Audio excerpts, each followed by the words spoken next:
getting hit multiple times coming out of that bike section. More drivers coming to blows.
Greetings, race fans, and buckle up for this special presentation of the Grand Prix Tour Porsche Cup finale from Suzuka on Slow Motion Broadcasting. JR Gregory here with you on the call, along with my partner, Racing Ron Maunz, and tonight's producer, Joahuah Wilkie. And if you're just joining us here for the Grand Prix Tour, this is a relatively new league founded in late 2022 as a haven for drivers who craved top split-level competition, but without the poor driving standards that we sometimes see in official lobbies. In addition to having high expectations for drivers in terms of both pace and courtesy, the league membership is built around an easygoing culture that doesn't take the sim too seriously. And this year, they added the gold class. May not have the pace of the top split, but still represent the right attitudes and driving behaviors that define the GPT experience. And Ron, we are here in week 10 at Suzuka. These drivers have been fighting it out for this entire Porsche Cup season. And why don't we run through the points and see if we can break everything down. There's a lot going on. There's a lot at stake in this one. But maybe we can run through the situation with the audience now. Yeah, of course, it is Champions Night here in the Grand Prix Tour. We'll start off with our lower category, that being the Gold class, where it's only 4 points the margin between David Fernandez, your championship points leader right now. 195 points is his tally at the moment. James Franznik is in second at 191. Robert Neville farther back in third. So it's really just a two-horse race at the moment, although you still have to keep your eyes on that fight between Robert Neville and William Wolf for third place in class. Wolf off the back of a win in the last race of this season, the last one that we got to cover as well here on Slow Motion Broadcasting at Portimao 2 weeks ago. He's going to be fast once again. Enrico Gregorado rounds out your top 5 in the gold category. Now we're going to talk about your platinum class here in a few moments time. This category has been really hard to pin down ever since we got this season up, rocking and rolling all the way pretty much at the start of the year, way back when on January 12th. Austin Cobb is your current championship points leader with a nearly 100-point gap between himself and Derek Seifers, who was not here for the last round of the championship at Portimao. I think things are definitely in Cobb's favor heading off into this race. We said, concluding that broadcast 2 weeks ago, that Cobb probably wasn't your champion, but certainly had one hand on the crown. Logan Grotto is slotted in P3, gonna be a big thorn in the side to Derek Seifers as he tries to clinch second place in the championship. Leif Peterson is at 228, not too far away from Grotto in third, with Scott Dancer completing your top 5 in your platinum points. You can see the rest of the drivers lined up there. We've got some new names, some new faces, and a new track to try and tackle here for these cars. Suzuka Circuit, it is a gem in the world of global motorsports, and JR, happy to talk us through this absolutely amazing circuit. Yeah, Suzuka is an absolute classic, and to me, Ron, one of the things that really stands out about Suzuka is its age. Designed in 1962, so over 60 years of racing out here, and unlike some of the other, let's call them vintage tracks, Suzuka has aged very, very well. Still the site, of course, of the Formula One Japanese Grand Prix, but yeah, designed in 62 as a Honda test track, including a rare figure 8. We'll talk about that, the bridge going over the track just after the Degner curves on the bottom and just before Spoon on the top. And obviously the site of many exciting and controversial battles. Nobody will ever forget Prost versus Senna with the championship on the line in the finale back in the 80s. Highlights out here, of course, 130i, the Kobayashi hairpin, and that long trail-breaking entry into the first couple corners. You absolutely have to get that right, and it is an absolute thrill out here. Today's config, 5.8 clicks, 3.6 miles, 18 corners, and we're still sitting on a record of 130.983 set by Sir Lewis Hamilton back in 2019. So Ron, as I said, an absolute classic track out here. This is one of those tracks where we all have many laps, and we're just looking to shave off hundreds and thousands of a second. So what is going to be the key to success out here in Suzuka tonight? Well, I know this feels like a broadcasting trope, really. It's a dead horse that has been beat enough, but it is going to be survival. Survival of the fittest here at Suzuka. Hey, starts off with the letter S. You don't want to have another thing that starts with the letter S in your pants, and a couple of code brand moments around this racetrack either. Very easy to have those moments take place around this track. We think about Suzuka, we think about the speeds, we think about the challenge, we think about the danger as well.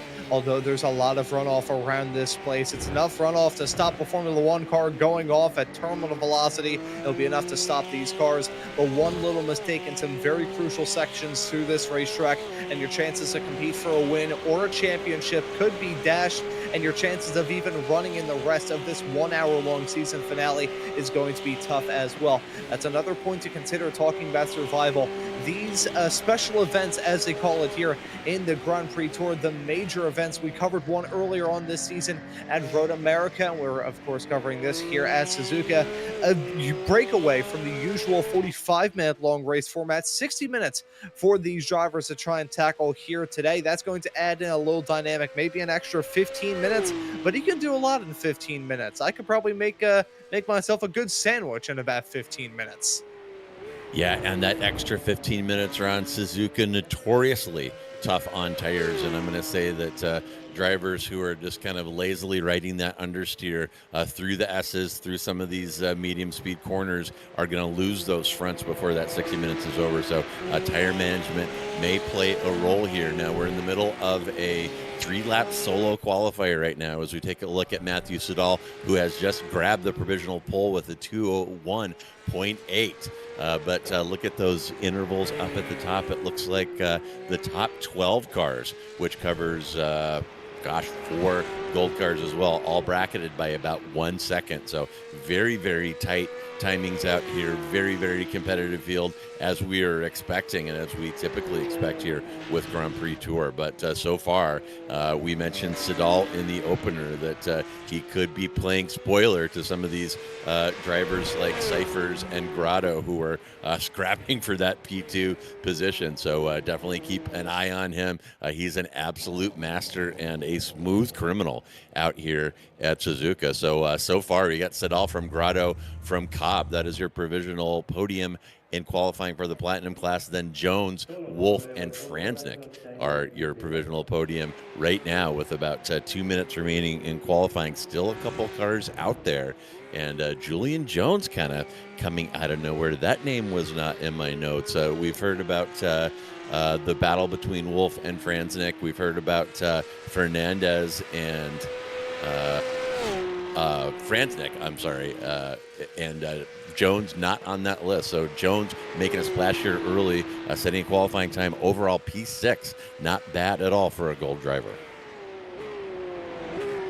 Yeah, so not too shabby at all. We'll have to see if that position will hold either just in class or overall, as William Wolf heading his way towards the line right down the number 16 car. What sort of lap time will he set? Gets jumped in front of by James Franznik before he jumps up to 4th. Was expecting a quick lap, and a quick lap we get. That's a 2:02.0.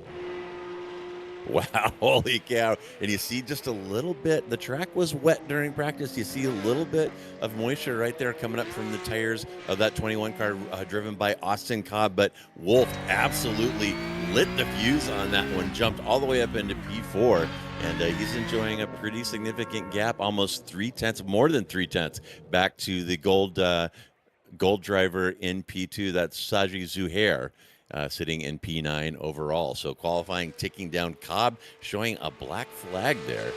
Might have been that pit entry looked a little dubious. Probably not going to suffer any penalties from that. But yeah, there was some moisture on the track in practice. It looked fairly dry to me when we first connected to the session, but I am seeing a little bit of a spray right there. And obviously that can have an impact here, especially early if there is a line that's a lot drier and some moisture still sitting on the track off of the start. So that is going to be the first thing these drivers are going to have to deal with. And this is the 992.2 updated Cup card, and there was some grumbling about the addition of traction control and anti-lock brakes on this car, but purists will be happy to know that those features disabled in Grand Prix Tour. So no nannies on these second-gen 992.2 Cup cars. And that is going to that's going to finish up qualifying, and we'll have your starting grid for you here just in one moment.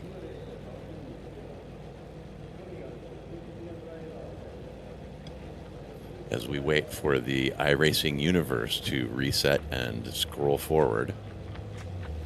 And there we go. Here is your starting grid. It is Matthew Siddall up front in pole. He'll line up next to Logan Grotto, then Austin Cobb next to William Wolf, who definitely threw down the gauntlet to put that gold car up in P4 overall and P1 in gold. Then it's Leif Peterson next to Derek Cyphers in row 3.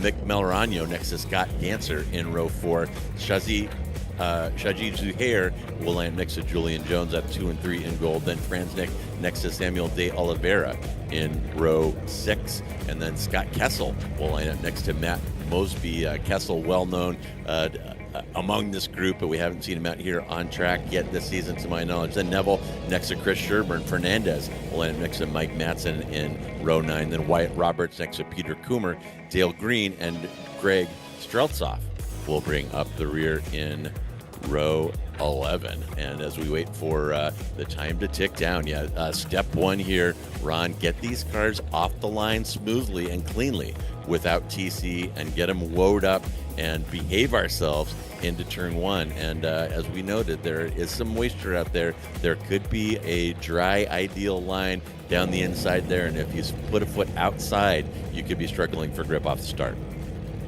You know, it is a deceptive start-finish straightaway. That wide shot that we had looking from the outside of turn 1 and 2, you can see from the grandstands there, along with the pit wall, just how steep and downhill that start-finish straightaway is. Yeah, look at the grandstands right by where the drivers are lined up on that starting grid.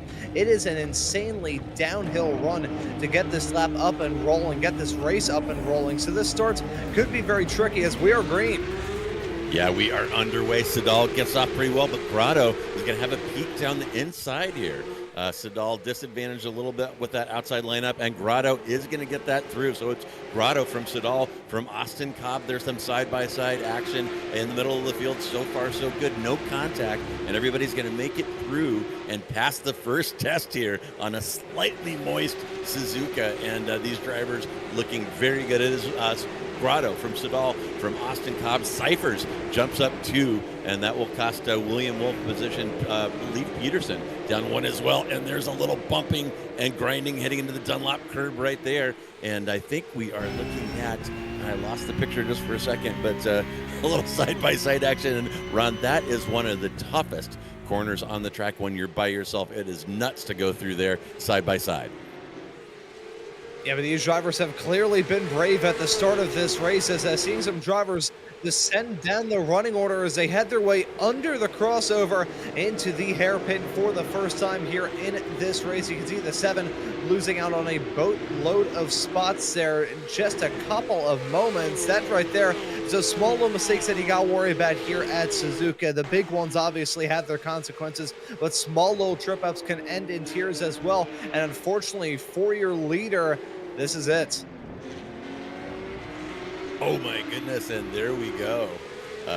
Going a little bit wide there out of the second Degner, and track a little bit moist, as we said. Tires not completely up to temp, so you've got to balance defending and driving hard against the possibility of a mistake that can cost you more than just getting passed by 1 or 2 cars. But now we have got Sedal from Austin Cobb, from Derek Cyphers there in that Rexy livery, going prehistoric, and has gained 3 positions already. Cyphers making a hard push and making a case that maybe he should be at the top of the points at the end of this one. But 1 lap here underway. Laps are going to tick by very, very quickly here. But it's Sedal from Cobb, from Derek Cyphers in platinum. Then it's Wolf from Franznik, from Julian Jones in gold, and Wolf, Franznik, and Jones have Melrano and Peterson in between. So those guys are not racing each other head-to-head. Jones does have Samuel Oliveira all over him, though. That is for position, the last step on the podium. And we'll hop in with Rob Neville right now, looking ahead at David Fernandez. And Fernandez, you'll recall, one of the 2 drivers that is battling for P2 here in the finale, or P3 rather, with he's battling for P2, and we're expecting big things out of him. So Fernandez has got some work to do, probably not too happy with that qualifying. Yeah, certainly not, but he does have the benefit of an hour-long race to try and claw his way back from the cellar. We did see David Fernandez actually have a bit of a misstep as he headed his way off through turn number 1, right as we rode on board with Robert Neville. Got to see him rejoin the racetrack as that was a side-by-side battling, beat and banging Julian Jones in that nice-looking Peanuts tribute scheme number 13 car, able to punch out right towards the end of the SSL side-by-side with himself and Samuel de Oliveira, and Leif Peterson was the other driver to pick up the pieces in all of that. Up towards the front of the field, have had a split of your top 2, Matthew Siddle and Austin Cobb breaking away. Derek Cyphers already up 3 spots from where he started in this race, holding on to that final podium spot in 3rd. And Logan Grotto, the driver that we saw have the mistake heading off through Degner 2, he's dropped down to 4th, 2 spots lost since the drop of the green flag for him after a good start and a rough second half of that first lap, looking to get his nose back on the grindstone and try and make up some moves before that gold class leader of William Wolf maybe comes for the attack. Yeah, and tip of the hat to David Fernandez. We mentioned him. You're hanging on to P1 coming into this one by about 4 points. He's your gold championship points leader coming into this one. As I said, probably not happy with that qualifying, but getting his work done out here early. Fernandez up 5 right now after qualifying in 17th. That will put him in P5 in gold class. And Ron, yeah, you said it. This is a long race, and it is about it's going to be about consistency, about tire management. And Suzuka is one of those tracks, speaking of consistency, where very small missteps can lead to huge losses of time. I'm thinking particularly of the chicane leading onto that pit straight, and also the hairpin. It seems like just small bobbles there can cost you half a second to a second. So it's very easy to make for small mistakes to be amplified out here, and you really got to be consistent. As we're taking a look at Neville right now, pursued by Julian Jones, Sherburne, Matson, all those cars covered by about 1 second. Now, I want to elaborate on that point that you raised there a few moments ago, JR, talking about how small little mistakes can kind of snowball here at Suzuka. One little trip up, and you're going to feel that burn for quite some time. JR, we've done many a broadcast together. I probably know more about you than I do some close family relatives. I know that Portland is your hometown track, and I believe you've done your fair share of driving around there, both as, I believe, a driving coach as well as just competing in events yourself. I'm sure you've done plenty of runs heading off through the first chicane at Portland Raceway. If you get the approach heading off into that chicane just slightly wrong, the second and third parts through it as you head your way back onto the main part of the racetrack are really compromised. You kind of have that effect here at many parts around this racetrack. Take the S's as a good example. If you miss the apex by a little bit, you're going to take a shallow approach through the second part, and then it'll just snowball out of control through there until eventually you're going to be all sorts of crossed up. So it's those small little things that can hurt a lot. As a big hurt there, William Wolf losing out a boatload of time with a slowdown as he headed his way down the start-finish straightaway. Finally gets it served before James Franznick can challenge him for that gold class lead. But that big margin that he had in class, gone like that.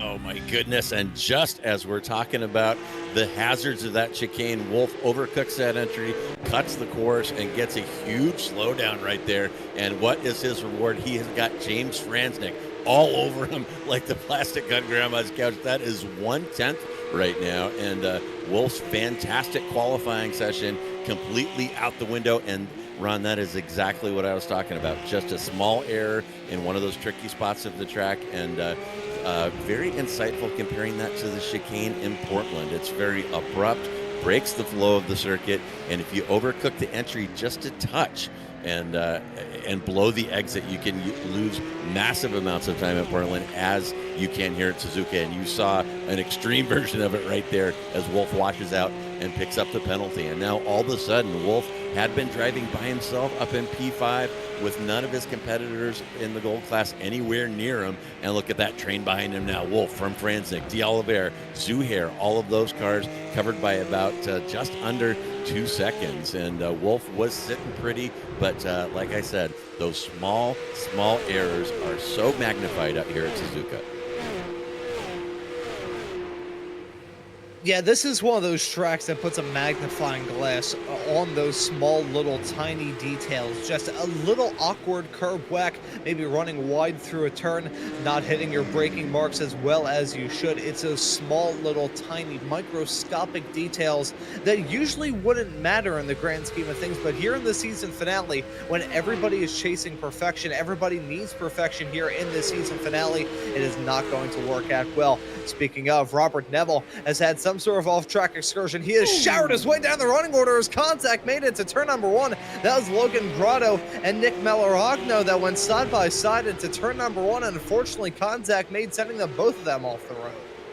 Oh my goodness, rough stuff there, and we will definitely have to take a look at that. I think Grotto on the inside washed out into Nick there, and maybe they were both feeling the red mist, maybe overcooking that entry there side by side. Didn't work out. There are a million lines there through turn one, and very easy to get through there side by side, but not working out for those drivers that time, and that will knock Melrano down 2 positions. Grotto will lose 3 there. And oh my goodness, that Dunkin' Donuts car almost dunked it right into the barrier, and that one could have been way, way worse if that wasn't paved out there. That Dunkin', that would have been a dunk right into the Armco.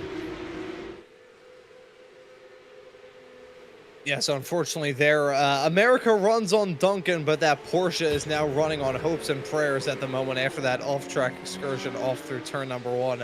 That was a softball. I had to swing at that.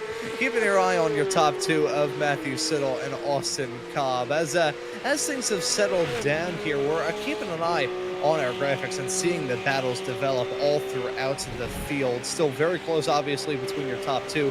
Nearly less than 0.2 of a second as they headed their way off into 130R just now. They're not feeling any pressure from Derek Cyphers, who's about 2 seconds off in that battle for the overall podium spot. As you can see, very aggressive there on the curb, heading off through the Casio Triangle. Austin Cobb kind of flying that car like a kite as he is all over the back of Siddle. And Cobb is going to try the outside here. You see Siddall riding right along that pit wall, and this is a doable move here, but not this time.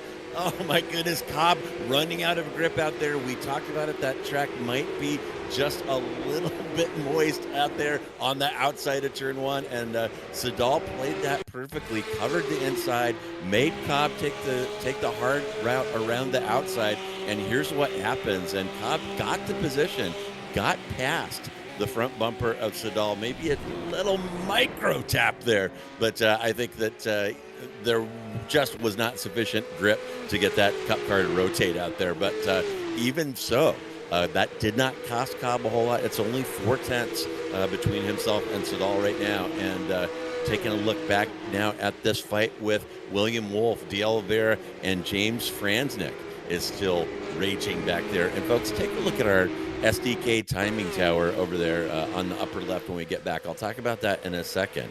But now we're looking at the 16 car of Wolf again. And okay, and that, yeah, a little off by Wolf and somebody getting through there. I think that was Grotto in the Spooky Rex car. Yeah, in any event, folks, take a look at our timing tower over there in the upper left. It is color-coded, so all of those orange or amber intervals are gaps between these cars of less than half a second. The yellow ones are 0.5 to 1 second, and the white numbers are intervals greater than 1 second. But we are 12 minutes into this one, and that timing tower is painted with color right now, and that means that this is a very, very tight field, and there's some good racing going on out there. And that is the number 7 car of Chris Sherburne, and you saw him get a little bit into the AstroTurf that looks like it was coming out of Spoon, and needless to say, not a lot of grip out there, Ron. Yeah, an easy mistake to make, to be sure. The 007 car going for a spin off into the Spoon curve. You could say shaken, not stirred. I'll see myself at. Oh, I was trying to save that one for later, but there we have it, folks. Shaken, not stirred at 12:49 into this one. There's another car going wide into turn 1 as things getting spicy here about, 12 minutes into this one. A lot of side-by-side action. And who is that asserting themselves right there? Is that Wyatt Roberts there in the multicolor car? No, that was Streltsov. And Streltsov has seen enough, and he's taken it to the cars around him. That is Dale Green that he just got past, and Green pushing back Oliver Streltsov. Got Peter Coomer behind and Matt Mosby as well, and that is a battle for P16. And you can look up and down this entire grid, Ron, and these drivers are fighting for P15 like they're fighting for P1. Great stuff. Yeah, it is a brilliant fight that we have got throughout the field, as here was a fighting hang down to turn number 1. Greg Strelzoff on the outside there, not able to make it work. Small little hop, skip, and a jump as he headed his way all through 1 and 2. I will say here, and this could potentially be a red herring, but I'll bring this up either way. Talking about the way this track has evolved so far here in this session, I'll have to find this information fully to see how it changes from one session to another. In iRacing, you can change the track and try and get away with some of the other marbles there. We talked about the rain that was affecting these drivers during practice. Didn't see it in qualifying. Have seen this track slowly get rubbered in, but if the marbles have not been cleared, that would certainly explain why these drivers have found it difficult to go side by side heading off into turn number one. If I had a nickel for every single time I saw a driver try and go for it around the outside into turn number 1 and 2 and then spear off the track, I'd have about 5 nickels, which isn't a lot, but it's weird that it happened 5 times so far. Yeah, to you right, this just in, there is no grip deep and wide in turn 1, and we've seen it demonstrated over and over again. And Franznik takes a little spin, and Franznik, you will recall, one of our fighters up front for P1. So David Fernandez fans got to be happy to see Franznik going up here. Here is another look at it. And the aforementioned turn 1. Ooh, just a little over rotation there. And, that's the trick, Ron, to turns 1 and 2 at Suzuka. You got to kind of trail brake. And somebody else spinning in sympathy up there in front of him. Not sure who that was. But, you've got to trail brake that whole first combination all the way around that corner, and you've got to manage your brake bias as the fuel burns off, etc. And obviously a little over rotation there by Franznik. And unfortunately, Melaragno was the other driver involved in that 8 machine there. He already had a moment off through turn number 1 and 2. Goes for a half spin on exit. He has decided to call it a night. So unfortunately there for the Duncan machine, not going to be able to do victory donuts at the end of this race. He'll just have to settle for the Munchkins. He's going to be down in 22nd at the end of this race. In all of this franticness at the start of this race, the battles have continued throughout the pack. Your top 2 still covered by less than a second, even with that off-track excursion that we saw go down there. Derek Seifer is still kind of in a pack all by his lonesome right now in that number 95 Rexy machine. Leif Peterson is a little bit farther behind. However, Peterson has to worry about a battle between himself and Logan Grotto. 8/9 of a second, the gap between those two cars battling for the final 2 spots inside of the top 5. So although things have split in some instances and drivers have run into difficulties, it is still very competitive here in this race, which is quite surprising considering the rather challenging track conditions that these drivers are having to manage with.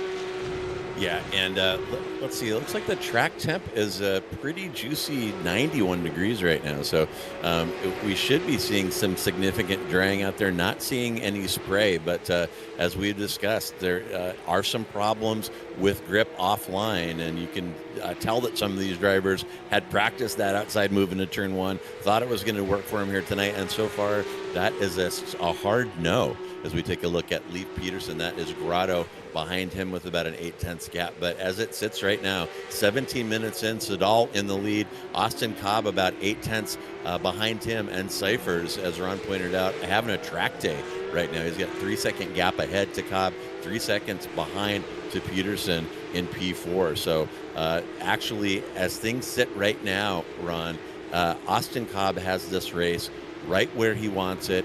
There's no need for him to pass Sedal. He can just hang with him, save fuel, and just get in a groove, because what Cyphers needs here, anybody challenging Cobb needs Cobb to have an incident and then finish in the top couple of cars. And so far, no sign of any kind of drama out of Cobb. Yeah, no, it has been super smooth for both of these drivers at the front of the field. Siddle hasn't really put a foot wrong. Cobb, he did have that moment heading off into turn number 1. I think that is a cold slap of reality to say, hey, look, you're still in a good spot to try and win this championship. Don't mess it up right now. So I think Austin Cobb looking to try and settle down and relax here in this race. We talked about Derek Cyphers a little bit earlier on there. You can see him there just kind of running in third on Gilligan's Island. I'm not sure if he's listening to Eric Carmen at the current moment, because he is all by himself. Right now running in P3, 3 seconds back of your top 2 and 3 seconds in front of Leif Peterson. outside of some of the drivers a little bit farther in the back of the field. Probably the loneliest driver out there on the racetrack, and good experience running around this racetrack, which is definitely one where practice makes perfect. If you were hitting the racetrack here for the very first time, having never ever seen Suzuka, that is probably more of an uphill challenge than climbing Everest. Yeah, I'm taking a look now at Dale Green. He's got Wyatt Roberts ahead of him and Coomer behind. So Dale Green definitely with his hands full right now. Looks like that is going to be about P8 in the gold category. And whoa, and just almost a little smooch there. Get a little too close to Roberts. Maybe Roberts slowing a little more than Dale thought, but we'll ride along with him for a second. Coming out of that Dunlop curve down into Degner. This is one of my favorite parts of Suzuka. It's so fun when you get it right. And if you look up right there, whoop, that is the track in this rare figure eight setup. That's the straightaway heading into Spoon Curve, and it's harder to see from up top than it is right there. As Green now navigating the hairpin, which has a new name. That is the Nissan hairpin now, Ron. Were you aware of that? Some sponsorships have occurred out here, and also the chicane leading onto the front straight is now the Astemo chicane and no longer the Casio triangle. So just a little Suzuka trivia for you there that was pointed out to me by a co-commentator at another event a few weeks ago.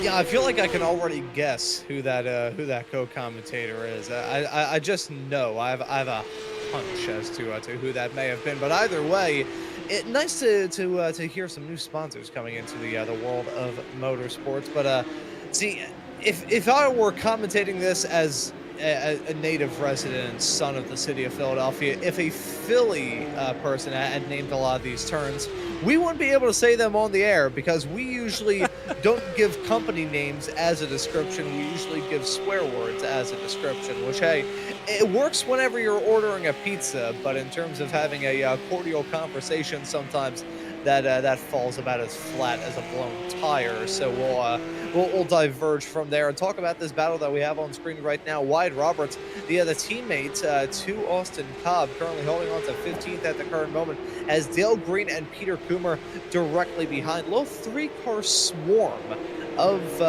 Porsche Cup cars as they had their way off through the S's. This was a battle that nearly ended in tears about a lap ago when the drivers got very close to one another out of the end of the S's, heading their way off through the end there, through the long, never-ending turn number 7 before the Degner curves. Gotta say, as much as this track is still bonkers compared to many of the other tracks that are certainly on the F1 calendar, but even just in racing period, we talked about this a couple of weeks ago here on the channel during the broadcast of the Sim Racers Group Formula 4 Championship. The proposals for this track way back in the day were even more nutty. Well, hard to imagine, and there have been a few configurations over the years, and I guess the notable one in my mind is the one that omits that final chicane coming onto the pit straight. But back to the action and taking a look at Wolf with Zuhair and Dancer behind, as Wolf getting in a good rhythm here, has lost a couple of spots from his excellent qualifying, but doesn't really matter to him because he just needs to come across the line here in P1 to solidify his lead against Neville, who is way astern of him, running in P19 overall. It's got to be about 10th in gold. So that fight that we talked about between Wolf and Neville for the final step on the podium is all Wolf right now. And the rest of that podium, let's see, it was Fernandez versus Franznik, and Fernandez enjoying a little gap on him right now. And here comes Scott Kessel in the Roxy, and I'm not sure what Kessel is doing. I assume there's a fuel stop here, and it could be Ron, that Kessel's attempting an undercut here. Yes, that could be the case. We saw Matt Mosby come down pit lane very early on in this race, and you can see the pit stop times for both of those drivers. Mosby, 15.5 seconds stopped in the pit stall, out and away. Kessel, 14.3. Now, one thing that we do have to consider talking about those pit stops, of course, a raft of opportunities to try and do something else to punch in front of your competition. It's also very easy pit lane to mess up. The actual entrance road itself, probably one of the shorter ones in the racing world, but you've got that pit attenuator, which I would say is honestly made out of a black hole. You will get sucked in there if you even go down pit entry about a tenth of a mile an hour too quickly. You're going to hit that, and probably like Austin Powers yourself there in the pit entry, just get stuck nose to tail against the Armco barriers there. The pit entry going to be a horrifying prospect that these drivers have to negotiate with between now and the checkered flag. That will be a hostage situation for these drivers. Yeah, very, very tough pit entry here at Suzuka. There are some tracks where, I mean, you should always practice your pit entry. Honestly, there are some tracks where you can have a better chance at getting away with not taking your pit practice seriously, and it ain't here. It's you can make a massive race-ending and car totaling error right there very, very easily, and huge chunks of time can be gained by people who have put in the time to practice that pit entry. And oh, there's a little peek inside. Oh my goodness. And who are you looking at there? That is Oliveira showing his nose to Dancer on the inside of turn one. Dancer right now is in a last 10th sandwich. You see the liveries on those two 992 Cup cars. Last 10th, of course, one of the sponsors here at Grand Prix Tour. And I had the pleasure of speaking to the founder of Last 10th, Nikki Chan, during our broadcast at Road America, if you recall that. But yeah, the cars starting to spread out a little bit here, Ron. That is, yeah, Wolf, Zuhair, and Dancer in that fight for P6. And, of course, Wolf and Zuhair, that is for P1 for position in the gold class. And Zuhair is all over William Wolf. Wolf doing a good job keeping this one frosty right now.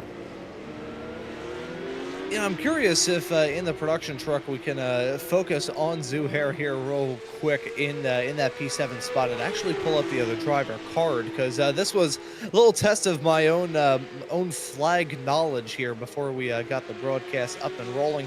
The driver representing Sri Lanka, so that is the first time that I've ever seen the Sri Lankan flag represented here on our graphics. It's not often that you see drivers coming out of there, but either way, fantastic result for him right now. If you can hold on to it, still over halfway left to go here in this race. 34, make that 33 and a half minutes left on the clock. But for Zuhair, currently finds himself in the meat in that sandwich right now, looking to try and break away from the bread as he thought about going for a move, heading off into the final chicane. I'm not going to break out the sponsor names. I'll just call it the final chicane, the final heave-ho of the lap.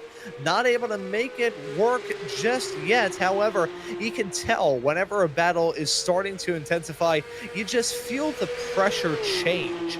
From our perspective here on the broadcast booth, it's like going for a walk right before a thunderstorm hits. You can feel the atmospheric pressure change. Oh my goodness, and you can feel a little love tap there between Saji and William Wolf there going through turn one. And Ron, I'm just now noticing, somehow I've watched this race for half an hour and not noticed that beautiful Camel GT livery on Zuhair's car, and that takes me back to my youth. I actually attended races at Sebring in the early 80s to expose my age, and back in those days, you'd walk around the racetrack and scantily clad models would hand you free cigarettes, free Camel cigarettes, because, you know, cancer schmancer is what they thought back then.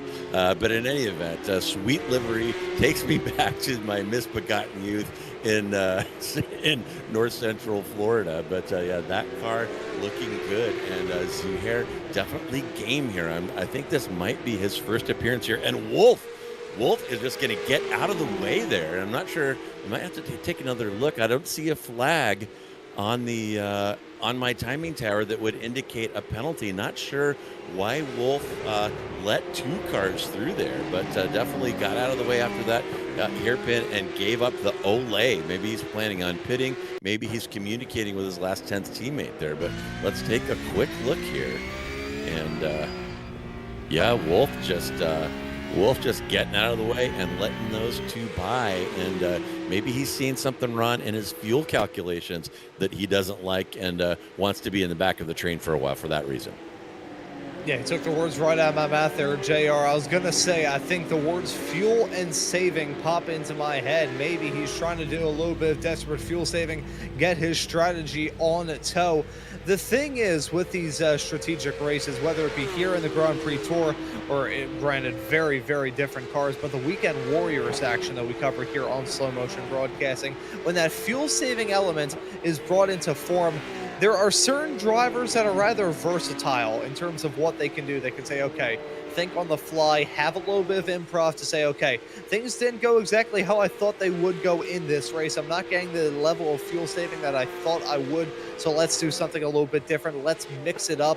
Other drivers, though, very set in their ways. They want to remain on schedule. I think that may have been what we're seeing right there from William Wolf. I thought at first that he may have just dropped it heading out of the turn and had to get out of it, but no, just plain let him by there. So William Wolf deciding to let those two start to battle right up in front of him. It works out well. He's been able to get draft off of both of those cars directly up the road. So it's working good for him fuel saving wise, working good for him pressure wise as well. Not having to worry about constantly trying to run away from those drivers. Can maybe work as well when it comes to tire saving too on this slightly toasty racetrack.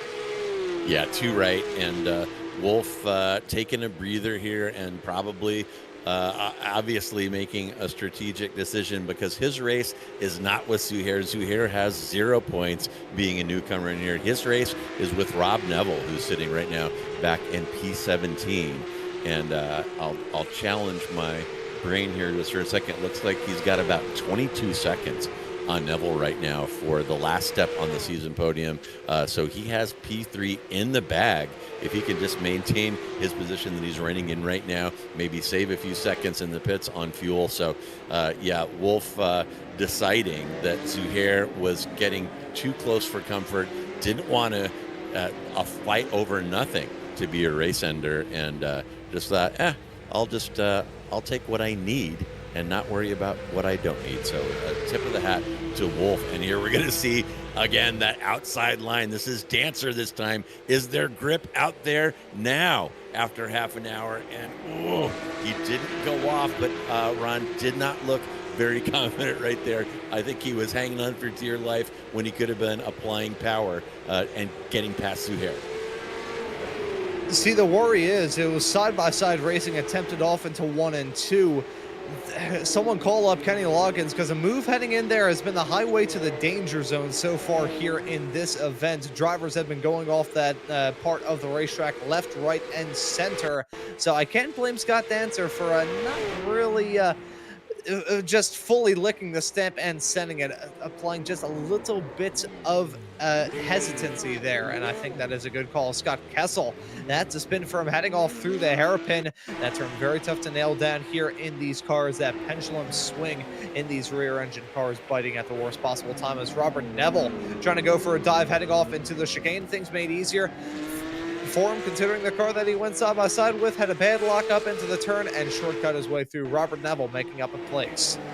Well, and Neville showing you right here, there's more than one way to skin a cat. Puts pressure on Coomer. That has been going on for some time, and you keep pressing, and we talked about that flippin' triangle, as they might call it in Philly, maybe a little more colorful than that. It causes stress every lap. You're afraid you're going to mess it up, and Neville pushed Coomer into a mistake right there, got a position out of it. That'll put Neville up into P16 overall, and it looks like that's about P9, and he still has a mountain to climb the run to catch Will Wolf, who looks like he is going to reel in the third step on the season podium if he can hang on for the next 27 minutes and change.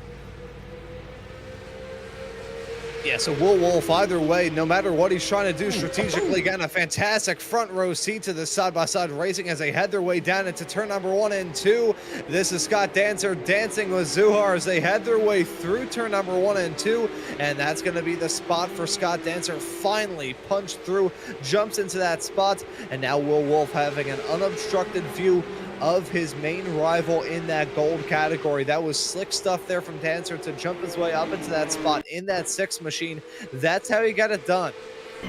Yeah, let's take another look at this. Or now we're going to show them side by side in spoon or in 130R. This is what you always want to see every time you call a race at Suzuka, side by side. It is a nut check. That is 2 passes right there as those 2 Cup cars go through a 130R at terminal velocity, and that is super sketch. And not sure if we're going to stay with this. Yeah, Josh is going to let us see the whole thing. So that is Dancer up front, and Zuhair behind Dancer will run along the pit wall and make Zuhair take the long way. A little bit of a juke in the braking zone right there, a little tap, but I thought Zuhair was going to make it happen right here. It looked like he was going to be able to put the power down, but goes just a hair wide, and Dancer gets away this time, but this one's not overrun. Yeah, it is still far from over. That little 3-car pack. Is it a pack? Is it a group? Is it a clique? Is it a schmozzle? Not really sure what the correct technical term is, but either way, that trio of race cars covered by about 0.7 of a second. A little bit more than that, you can give or take. Either way, it's less than a second between 3 cars right now, squabbling for the first few spots outside of your top 5, as well as the lead in that gold category. Now, things are quite different farther up the road as your top 2 have splits by 3.5 seconds. Austin Cobb really laying off the hyper jets, allowing Matthew Siddle to drive farther up the road. Now, earlier on in this broadcast here, JR, you said that Matthew Siddle was a smooth criminal here in these race cars, which I'm glad that Michael Jackson decided to just say smooth criminal instead of Matthew Siddle in his song, because I'm not sure if that would have the same ring to it. And just a quick side note, if you did not see a Weekend Update on the Saturday Night Live finale, that bit where Colin Jost and the other guy give each other blind jokes that they haven't read yet. Oh. Classic Michael Jackson action in that one. And oh my goodness, there is a thriller. Who was that? That was Coomer. Takes a bad ride into the dirt right there. Or was it Coomer? No, that's Coomer. It was Strelzoff. Going like he thought brakes were for suckers. And oh my goodness, call a medic. That had to have been some kind of disconnect or sim equipment failure, because Strelzoff knows that you have to hit the brakes right about there. Ooh.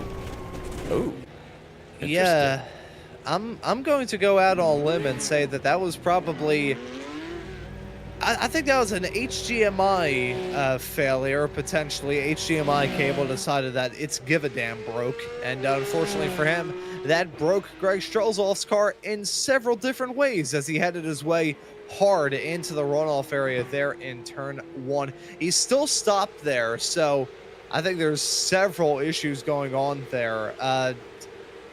Thankfully, I don't believe that would risk us going under caution procedures. I don't believe they have them here in this series. But either way, Strelzoff with one of the more spectacular accidents that I've seen in competition here at Suzuka in quite some time. Let's take a look at some slightly cheerier moments heading off into turn number 1 here. This was the 48 and the 35 squabbling there. You can see Strelzoff just dead by the side of the road. As it's just one little glance of that car that is now finally towed back to pit lane. I think Strelzoff, once that screen came back on, he realized the predicament that he was in. Yeah, the in-car there, it just kind of gave me the vibe of somebody who is not having a good time at Suzuka, had enough, and decided it might be fun just to destroy his car. I'm not... That's kind of the flavor I got. Watch the turn to the left right here. Bang! Oh, my goodness. So essentially what you're saying is it wasn't an HDMI cable. Yeah.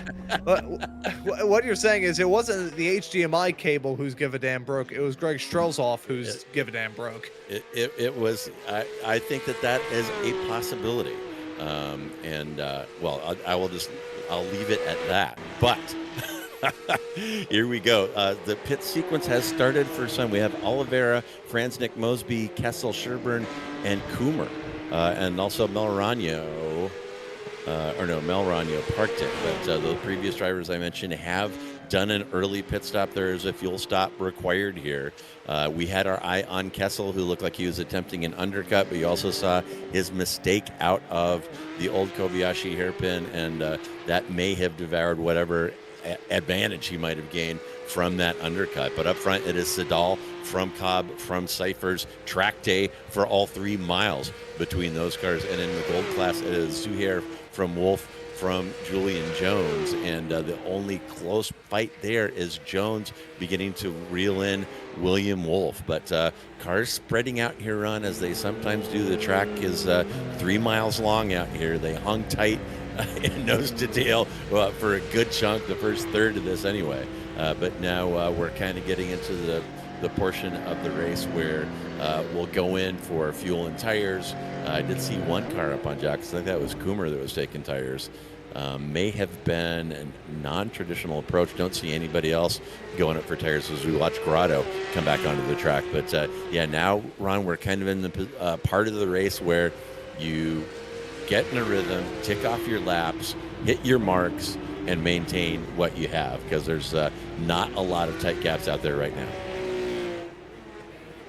Yeah, so everybody's spread apart as the pit stops have continued. You've just seen a flood of separate racers coming into pit lane. Logan Grotto came into the pits. David Fernandez on pit exit right now. So this is just the tamest portion of the race that we have had, as there's a 10 of Mike Matson still down pit lane here. Expect him to leave right there. There we go. Perfect timing for me. So that's going to be him away. 20 seconds, though, in his pit stop. Not even the pit lane time, his pit stop period, and super long stop for that 10 machine. That's going to drop him down like a rock.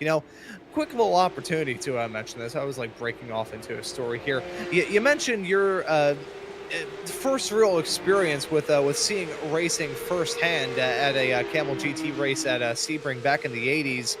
I had a very different experience, but probably not the most healthy one either, as a 4-year-old boy inhaling the fumes from nitromethane-powered Top Fuel dragsters. That's my first racing memory in person.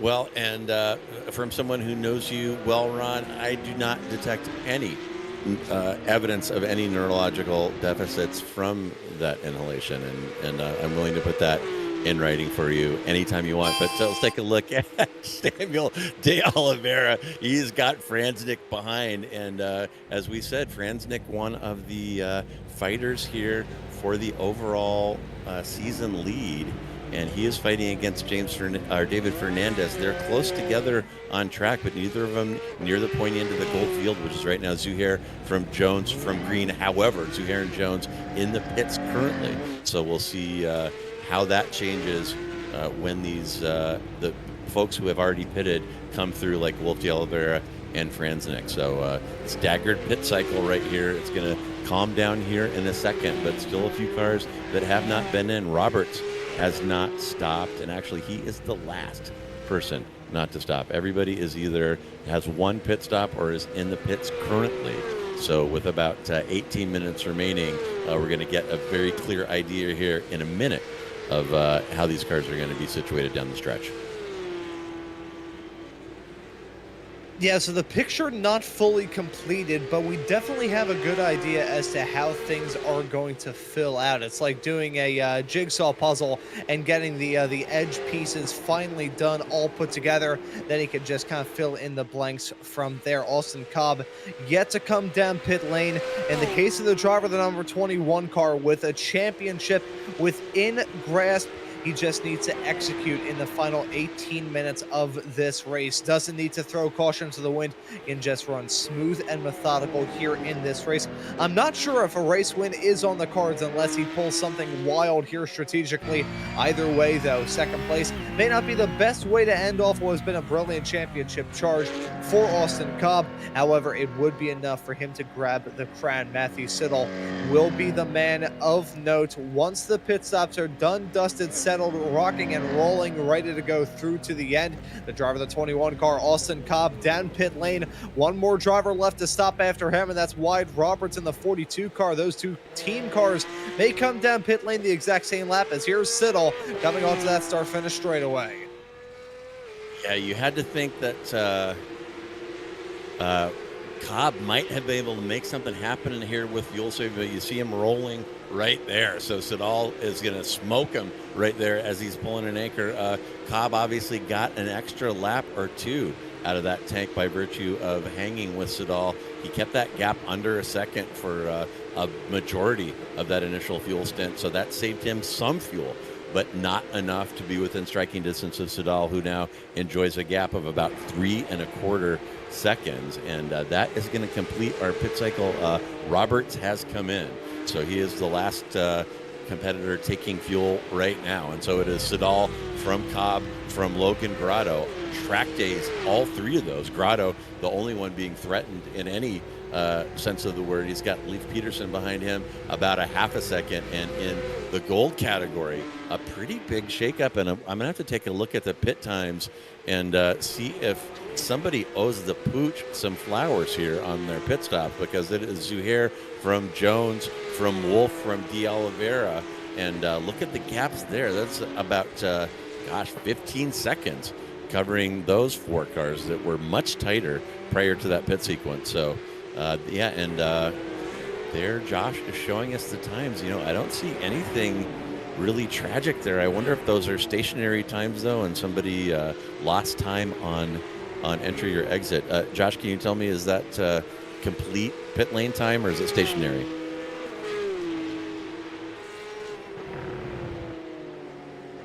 Oh, gotcha. Okay. Sorry about that, folks. My producer Josh is explaining to me the graphic that's right in front of me, and I should know what it is. But the lower number in the middle column there is stationary time, and the pit lane time is the outer. So yeah, nothing really shocking there, Ron. But I'm a little surprised by the intervals that have popped up on the timing tower following that pit sequence, because Zuhair had a car right with him. Wolf was pretty close to him, and now he's 6 seconds off. So. Yeah, see, I'm wondering if it is just like outside of pit lane, the execution there on the out laps there. I'll look real quick to see exactly how those drivers were able to rock and roll on those out laps and in laps, and how it all worked out there. I think it was just a matter of where those cars exited out with their pit stops, what sort of situation they found themselves in, because of course the pit lane times matter a whole lot in terms of time gained or time lost on your competition. Also, where you find yourself on exit. As speaking of where you find yourself, James Francis and Samuel De Oliveira find themselves side by side all through turn number 1 and 2. De Oliveira on the inside line, contact made all through turn number 2. Francis gonna get beat and banged as they head their way off through the S's now. Francis still not giving up. Yeah, some great fighting there by Franznik, and he is going to hang on. And that Franznik is the first driver to survive the outside entry into turn 1 and gain a position. And that was after some hellacious fighting with the Red Bull Liberty 992 Cup car right here. And watch Franznik going in deep on the brakes. That is the 522 car of De Oliveira, and Franznik making it work here despite a little hip check at the right there. Throws him toward the curb, but he hangs on. Oliveira gives him plenty of room on the entry to the S's, and Franznik makes it work. So we've seen a number of drivers try to make something happen there in vain, and Franznik finally, after 47 minutes of racing, there's finally some grip out here. And here is, by the way, there is still racing going on. Here is Grotto and Peterson. I told you that Grotto was the only driver on the podium that was getting any kind of pressure at all, and it is from Leif Peterson, and here it is. And we'll see what Peterson can do down this pit straightaway. There is somewhat of a draft on these cars, not as much big a draft as some, but keep an eye on that timing tower. It's 0.3 right now, and you can get a feeling for how much the draft is helping Peterson. Now gets it down to about 0.2 as he washes out. Oh my goodness. You know what, Ron? The draft giveth, the draft taketh away. All of a sudden you're 10 or 15 kph faster than on the previous lap, and overcooked that entry, and that bit Peterson right there. Yeah, unfortunately, the bites were not just reserved for Leif Peterson, as Samuel de Oliveira had a moment as heading out of 130R into that final chicane, overcooks it big time off the track. He's gonna go, and having to go through the motorcycle configuration of that final chicane, rejoins the racetrack without any further incident, but a lot of time loss. I'll tell you what, if you were in a McLaren Formula One car doing that back in the 80s, you'd find yourself disqualified. Oh my goodness. And pro tip, kids driving these cup cars, when they burn off the fuel tank is up front. You got to keep that brake bias moving throughout the course of an hour race, or you're going to get a front lockup when you least want it and least expect it. And my gosh, we've all done it. So no offense to De Oliveira. Everybody that's driven at Suzuka has blown the entry to that formerly known Casio triangle. You see Oliveira there dragging his right front on the entry to that final chicane, and that is going to be costly for him. After all of that work and all that progress, that drops him into P13 overall for a loss of 1, dropping him into P6 in the gold category when he had been higher. Oh my gosh. And Kessel, is this the time for the Kessel run joke? Kessel tries to do the Kobayashi hairpin in 14 parsecs, and it does not work. That's back-to-back spinners there for Kessel. So his hopes of making something happen with that undercut right out the window. That's going to drop Kessel down to P18 for a loss of 5 for Roxy. And I know everybody's most are a fan of those 911 dinosaur liveries, and that one facing the wrong way. Yeah, so it's once again a moment heading off through the hairpin, the second time that we have seen Kessel have a moment heading off through that section. I gotta say, though, off the back of the incident that we saw for De Oliveira heading off through that final chicane, you mentioned formerly known as the Casio Triangle. Can we start referring to that final chicane as the chicane formerly known as the Casio Triangle? Give it an odd symbol to refer to it as? I like it. I suggest, I would propose that the symbol might be a triangle, but here we are back with Matthew Siddall enjoying a track day here at Suzuka Circuit. He's enjoying a 4-second lead over Austin Cobb. Never really had any kind of pressure. Cobb made that error early while being pressured from behind by Siddall, went wide, washed out of turn 1 on cold tires, and Siddall drove off. And at this point, Siddall is the man with the fastest lap, which shouldn't surprise anybody, at 201.6. And there's a 201.9 by Cobb, 201.8 by Grotto, 201.7 by Leif Peterson. So there's some people in that neighborhood, but none of them within a full tenth of Siddall. And in an hour, those tenths of a second every lap can add up in a hurry. And for Siddall, they've added up to a 4-second gap. And why don't we go Tiny Dancer with Derek Cyphers through 130R, and Cyphers bails. And yeah, there is a slowdown out there somewhere. I don't know if Cyphers got it that time, but Cyphers decided not to press Dancer on the inside of 130R right there. And it is tough to make happen on the best of days. These tires are getting tired. Only 8 minutes left. And look at Dancer down the inside of Cyphers. Great move. Yeah, and you can see immediately Cypher saying, nope, backing out of it. That's No. There's a very good reason why there is runoff area there. It's runoff area that's meant to be used either by drivers that are out of control or drivers who hope to be fully in control of their race cars. I know I would have backed out of that. I don't think there's many who wouldn't have backed out of it. Yeah, because the consequences of a bad decision there are tremendous, obviously. But we'll hop on board right now with Rob Neville. This is one of the tightest battles on the circuit right now. This is for P15. That's Wyatt Roberts up front. He holds the P15 position and is a platinum driver. Green and Neville are both gold drivers wanting to get through. And as we said, there is good racing up and down the grid with Grand Prix Tour. You're seeing it right here. And my gosh, Roberts has been putting up some stout defense. He's been the cork in the bottle, quite honestly, holding up Green and Neville. Look at the gap ahead of them to Sherburne is about a second and a half, but has been doing very well, keeping it frosty, putting up with the pressure from behind. You see Green there show his nose on the inside of Degner, and that is the one thing we haven't seen yet. I love that quick inside dive into Degner 1, and maybe in the next 6.5 minutes we'll see somebody try that one wrong. You know, moves heading off through the Degner section, I would usually rule out. However, as we are in the final 10 minutes-ish of this season, not even just this race, this entire season here for the Grand Prix Tour, these drivers may be a little bit more, adventurous in the way that they go about these overtakes. Will they be interested in going for some moves where you wouldn't usually expect it? Throw their competitors for a loop. Hey, it's very easy to get into a racer's mind around this place. Whenever you see racing even close to being in the nights at Suzuka, you're gonna see the drivers play the game of flashing the headlights, doing everything that they can do to, as our producer Mr. Wilkie would usually say, press square to intimidate. It's pretty much what these competitors have to do. Just try and put the pressure on, lay it on as thick as icing on top of a wedding cake. And if you can do that, you can be golden and be able to get a move done just through the mistakes from your adversaries. Yeah, too right. And time ticking down here, only about 5 minutes left, 2 to 3 laps left maximum in the championship.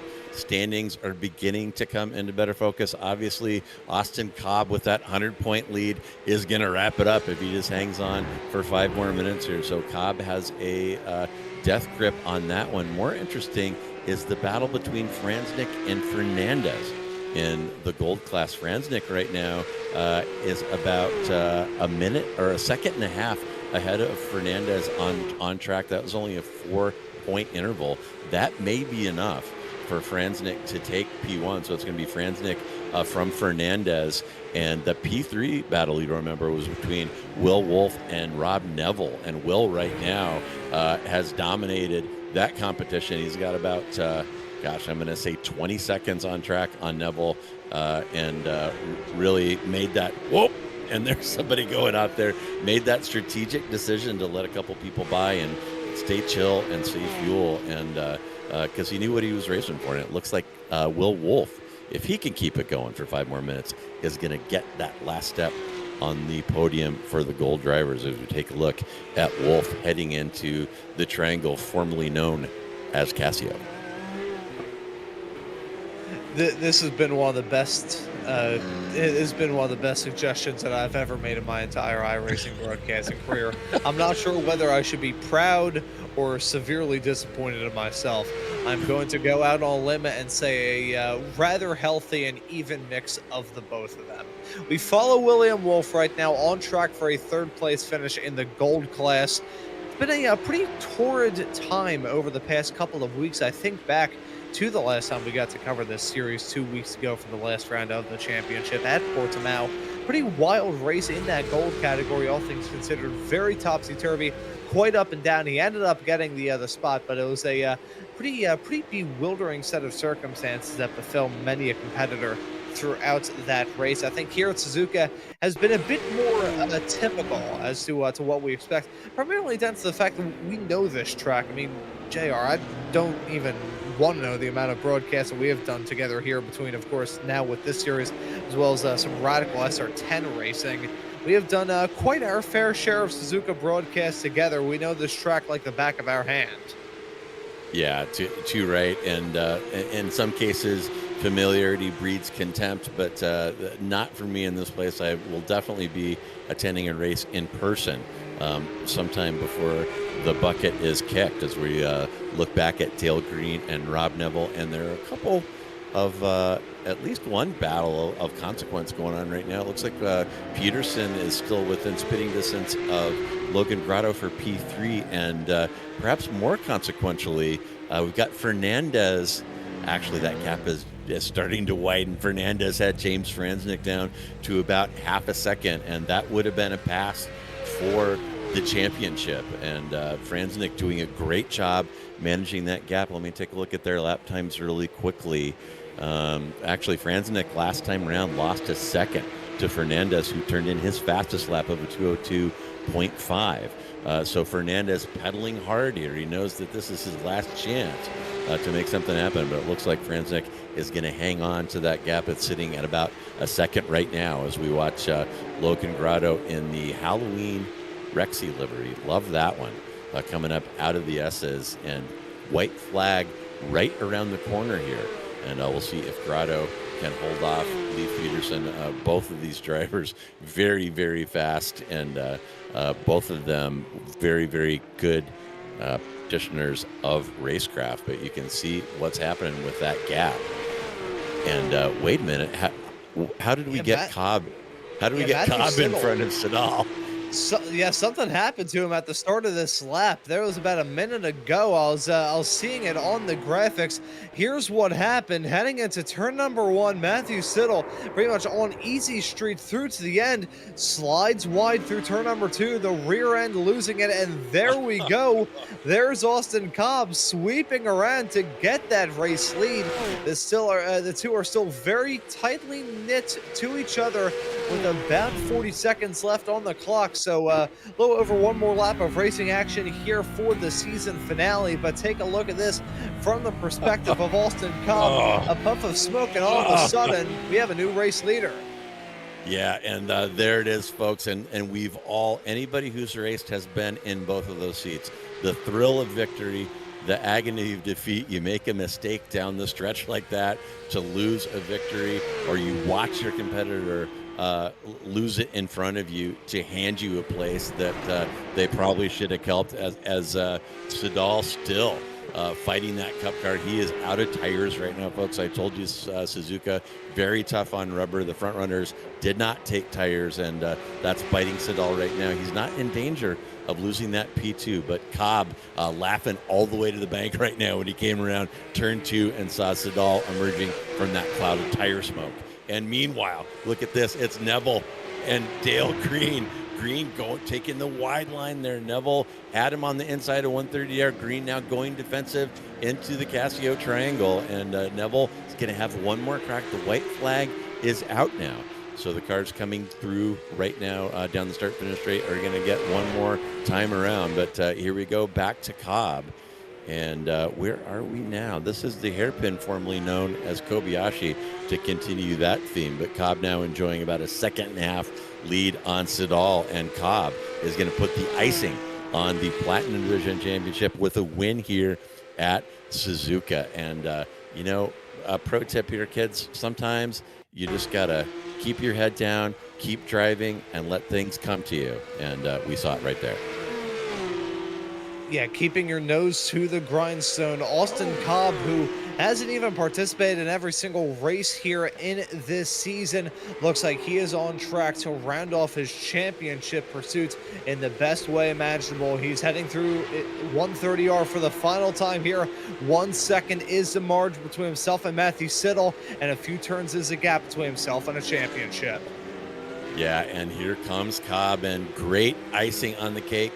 Cobb drove a great race, got a little bit rattled early on cold tires, washes out of turn 1, letting Sedal through. Sedal returning the favor. I think Cobb's mistake was probably about the second lap, and Sedal's about the second to last lap. So Sedal's going to return the favor, and Cobb is going to finish his championship winning season with a victory here at Suzuka as the cars continue to come across. There is Grotto. We showed you a moment ago. Peterson finally got by Grotto. Grotto kind of gave him the Olay there, decided not to fight it. And Leif Peterson is going to take the third step on the platinum podium here at Suzuka. And meanwhile, our gold drivers coming across. Jones has taken the win. William Wolf has come across in P2 in gold, and Zuhair has come across in P3. And I hate to admit this, but we missed something there. Zuhair had a massive gap on Jones in P2, so Zuhair had some kind of problem, must have had some kind of off, and let that victory. Oh, look at the dents on that car, and no wing. More than a small error. That car has gone off and hit the barrier in reverse. So that's what happened to Zuhair. That will hand Jones the victory, and William Wolf will get the third step on the podium. That is going to put Wolf on P3 on the season, I'm going to say. And it looks like Franz. Oh! And there it is. As Shazi meets barrier there. Didn't cost him a podium, but cost him a sure victory. And here is another look coming out of Spoon. And usually that's not the wreck that we see out of Spoon. Usually they go to the inside, but doesn't matter to him. His car's still jacked up and lost a victory there on the last lap. So last lap, biting a couple of these competitors. But overall, a great race out here, Ron. I mean, what is better than Cup car racing? Yeah, that was pretty awesome. Drivers looking to try and fight for the final haul of points before this season came to a conclusion. And now with one more car left to come across the stripe, Wyatt Roberts bleeding off time. I'm not sure if he will actually be able to come across the line. A campaign that started all the way back in January has now completed. We have some champions that have been crowned. We have some drivers looking to have a chat with us here before we wrap things up on what has been a really fun journey over the 3 broadcasts we have done here on SMB. You know, JR, the both of us have gotten the opportunity to cover these drivers many moons before this series first came here to Slow Motion Broadcasting. But the action that we saw between not just this race, not just Portimao 1 week ago, but that first race that we got to do at Road America all the way back in March. It's been a really fun ride, but the man of the night is your race winner, Austin Cobb, your champion in the Platinum category. We'll get to speak to him in a couple of moments' time. Yeah, let's go ahead and bring in Austin. Austin, congratulations. You had the championship pretty well in hand heading into this one, but it's got to feel good to complete this 10-race season with a victory here at Suzuka. So tell us, I mean, it was kind of a tale of two minor mistakes between you and Sadal. You gave up P1 to him with about 2 laps in, and he gave it back to you with a similar error with about 2 laps to go. So talk me through what happened at the start there. Yeah, pretty decent launch. And I just wanted to settle in, and I ended up in second behind Sadal. I think Logan made a minor mistake, lost the lead. And I was able to slip by him. And yeah, I went for a little move around the outside of turn 1. I can't remember what lap that was on, and we kind of banged doors. Rubbin is racing where I come from, so all fair there. I just kind of ran it wide, came back on, tried to settle in, and yeah, I kind of locked it up later on and had to go wide again, and I lost the draft. My plan was to fuel save and try to like kind of jump him out of the pits, so that screwed it up quite a bit. I had to, you know, lift heavily since I wasn't in the draft. Kind of, he opened the gap more and more. He drove very consistently, and it was awesome to see, because it was such a challenge. I wanted to catch back up to him and try to go for another overtake, and he just left me no opportunity. He was really doing a great job, and yeah, I came out of the pits and the gap was still kind of what it was. So the only difference was the second stint out of the pits, I was able to push 100%, and I thought it would make more of a difference, but man, he proved me wrong. He ended up dropping me a little bit after I started fully pushing. I went, oh, okay, well, you know, second place, I'm chill with that. He had my number for sure, and I told him, like, after the race, absolutely gutted for him. It must have been just a mental mistake to lock it up, and I was just able to kind of slink by and hold it. You know, I was trying to protect my tires and drive smoothly, because I know these tires can wear out pretty quick, especially in these hour races. So yeah, it worked out for me, and I mean, it was a great race from Matthew. That was awesome. That was a lot of fun. Yeah, it was a really great race, and you were not alone washing out of that outside line in turn 1. It took a while for that to grip up. Probably about 45 minutes into the race was when we saw the first person able to hold a fast line around the outside of that 1 and 2. So it was greasy out there. You weren't the only person who was bitten by it, and I'll tell you, I've spent many hours on the track with Matt Sadal, and he is a master, absolute. I mean, he is fast and like a human metronome can keep ticking those laps off one after the other. So it is pretty impressive to watch. But honestly, your performance was very good as well, obviously. And this whole field actually put on a really great show. You would think that Cup cars at Suzuka would be some kind of yard sale of Cup car parts, but it was very, very clean throughout and great racing. And thanks for showing up. Thanks for putting a good product out there. And we here at Slow Motion Broadcasting, we're very pleased to have covered this season of GPT and hope to see you again. Thank you guys. You guys are awesome. I love watching the broadcast back. It's very high quality. And yeah, absolutely. Big thank you to everybody that showed up to race. Like you mentioned, very clean racing. That's why we race, man. That's why we race in this league. It's just awesome. You have these standing starts. It's just an invitation for chaos, and somehow everybody keeps it clean and fair. So big thank you to them. Thank you to my teammates, everybody. All right. Well, congrats again on the win and on the season, and hope to see you again in the very near future, Austin. Thanks a lot. Thank you, guys. Have a good night. All right. Cheers. All right, Ron, why don't you check in with David Fernandez, who's lurking around outside in the green room?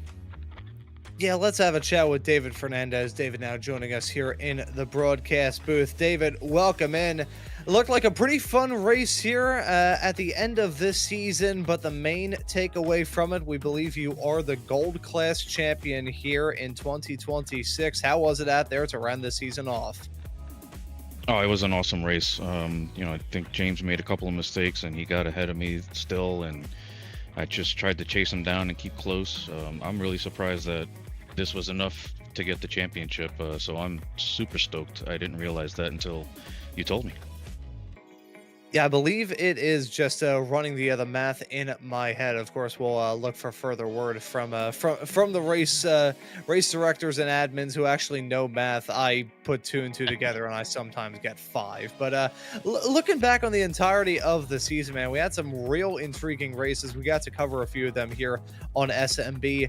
Looking back on the season calendar that we had here, what would you say was your favorite race from your perspective behind the wheel? Oh, that's a great question. Man, I can't. I think we had a race at Adelaide. I'm not. It's a street circuit, and I'm pretty good at street circuits, so I'll say that one. I've always enjoyed the walls punishing you instead of getting an off track, so I'll go with that. Yeah, no track limits, just have to worry about keeping the car out of the wall. But overall, pretty good season for you. As we head off into the off season and look ahead towards the next campaign, what's going to be the mindset heading into next season, championship or otherwise? I'm just trying to have fun with this league. Super clean racing, really respectful drivers out there. So I just want to continue to have fun, not think about it too much, because I'll wind up overthinking it and probably getting in my head too much. So that's how I'm going to be treating every season for this league. Yeah, and echoing the comments made by JR a few moments ago, us here at Slow Motion Broadcasting have thoroughly enjoyed the opportunity that we have been given here to cover some of the action here in this past season, and we hope to see you out here on the racetrack, here on the channel in the very near future. David, before we let you go and celebrate, we'll let you give any thank yous or shout outs. Yeah, I'll give a shout out to my teammates from Gone Broke Racing. We kind of race the series together. We're on TeamSpeak the whole time, and just adds to the enjoyment of it, and we just have some banter and have a lot of fun. So shout out to them. Yeah, thank you as well for joining us here in the broadcast booth, David, and we hope to see you out there on the racetrack, wherever it is in the not too far off future. Thank you for joining us. No, thanks so much. Appreciate it. And that right there was David Fernandez, who was certainly in the running for the Gold Class Championship. It was certainly very close between he and James Franczyk towards the end of this campaign, as we'll have to wait for further word there. But JR, I'll pass the mic back off to you. Yeah, official results still pending. I actually reached out to the league admin just now and see if I can get confirmation of that, see if he gets back to me. But in any event, Julian Jones, welcome to the booth, and congratulations on picking up a victory in week 10, the final week of this GPT season. We enjoyed watching your livery out there, and you must have enjoyed driving past the smoldering wreckage of Joahuah there, as his mistake on almost the last lap handed you the victory out there. So tell us a little bit about how your race went at Suzuka today. Yeah, it actually started out really well on the first lap. I got a great jump. I think I moved up 3 or 4 positions. Then I think lap 2 or lap 3, I gave it all away. Someone came up the inside of the hairpin, and I found myself, I think, back in 15th place, and just kind of started using all the rubber that I could to gain as many spots as I could, and I could really feel that those tires were gone the last 5 or so minutes of the race. And luckily, Shaji just made a mental mistake there on the last lap. I guess his tires were gone as well, and gifted me the class win. Yeah, tough on tires. Yeah, tough on tires out there in Suzuka. And oh my gosh, we're just watching your a slow motion as we talk to you, watching your start, and you smoked somebody on the start. I think that was maybe Neville. Got a very, very good start, and maybe spent a little time in the grass there as well. Oh no, it was Scott Dancer that was lined up in front of you. So you got a smoke and start off the line. And yeah, it's, I was talking about this during the race, but pro tip, keep your head down, keep pedaling, and sometimes things will come to you. And that appears to have happened for you. Oh my gosh, we're still watching the slow-mo of your start. And now Leif Peterson invited you into the grass there at the end of the pit straight. And it looks like you got out of that one, but that's where the dent on the nose of your car came from that we were noticing. So yeah, really great drive. And so tell me a little bit about how your experience with Grand Prix Tour has been. It seems the whole atmosphere and the quality of driving out there seems pretty special from the many leagues I've covered over the years. It is about exactly what anyone is looking for. It's night and day from the open lobby racing that you get, where everyone is willing to use their car as a weapon. There's a lot of respect on the grid between all of the drivers. You can see that in the body language of the car, and you can see it in the chat before and after the races. It's really, I can't afford to race Porsche Cup for real, but this makes it a heck of a lot of fun when you've got a lot of people out there taking this seriously for the racing. It's great. I love it. It's a great hobby. Yeah, and very, very high quality show that you guys put on it here.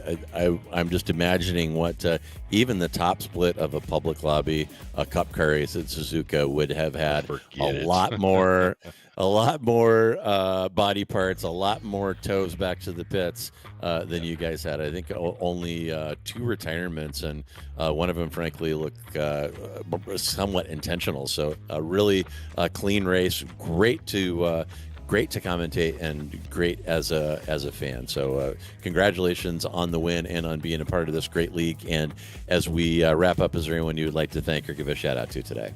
Well, I got to thank Nicky Chen over at Last 10th. He did a lot of work reining out all of my bad habits a few years ago. Finally starting to put all that to work. And of course, I got to thank my wife for not kissing me and disturbing me during the race.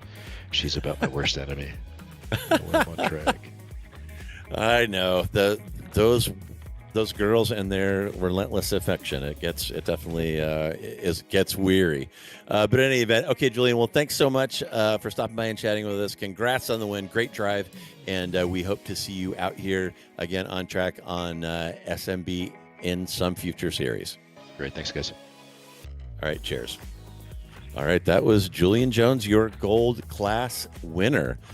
And my goodness, that was absolutely fantastic. And again, a big shout out to Grand Prix Tour for selecting Slow Motion Broadcasting to present 3 of their Porsche Cup car races this season. They were all fantastic races. And if you want to see more, they are on YouTube. You can watch them right now if you don't have anything else going on tonight. But while you're doing that, wherever you're watching this, on your phone, tablet, computer, or smart TV, go ahead and subscribe to Slow Motion Broadcasting, and be sure and hit that notification icon so that you don't miss any of the action. And we have got some action upcoming on Tuesday. We will show Sim Racers Group Formula 4 racing at the Adelaide Street Course. That one is going to be a thriller. We have Formula V's Weekend Warriors will be at VIR on Saturday. And on Wednesday, We spoke about Adelaide briefly. We'll be back there for Sim Racers Group F3 on Wednesday night. And a quick shout out, Saturday, May 30th, we're going to be broadcasting a special event here, the Sergeant Adam W. Estep Memorial Scholarship Race. Sergeant Estep lost his life in service of his country in Afghanistan, and his father is involved in Sim Racers Group, one of the leagues that we show here on Slow Motion Broadcasting, and that special event in Adam's honor is going to take place a couple Saturdays from now. So go ahead and look into that online. I think there's still entries available for that one. But in any event, fantastic stuff out here tonight, as always. And thank you so much for joining us. I am J.R. Gregory. On behalf of myself, my partner, Racing Ron Maunz, and our producer, Joahuah Wilkie, along with everyone else here at SMB. Thanks for tuning in. Enjoy the rest of your day wherever you are. And we'll see you back here real soon.